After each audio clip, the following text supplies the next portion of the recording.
नमस्कार मित्रांनो, लग्नाची बेडी या मालिकेमध्ये सावी अगदी बेशुद्ध अवस्थेत असते आणि सिंधू सावीला म्हणते की सावी डोळे उघडणं, तुझी आई तुझ्याजवळ आली आहे.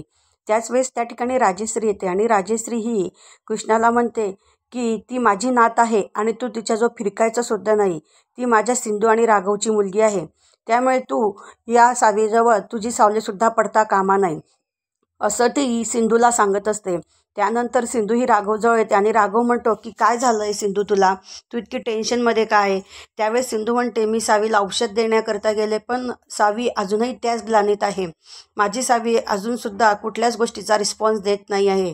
तेव्हा ती राघवला सांगते की राघव, ज्या कोणी माझ्या सावीला यांनी अशी शिक्षा दिलेली आहे ना, त्यांना आता मी सोडणार नाही. बघा मी त्यांना कसं वठणीवर आणते.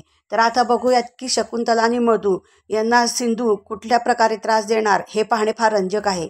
अशाच नवनवीन भाग पाहण्यासाठी आमच्या चॅनलला लाईक करा, शेअर करा आणि सबस्क्राईब करा.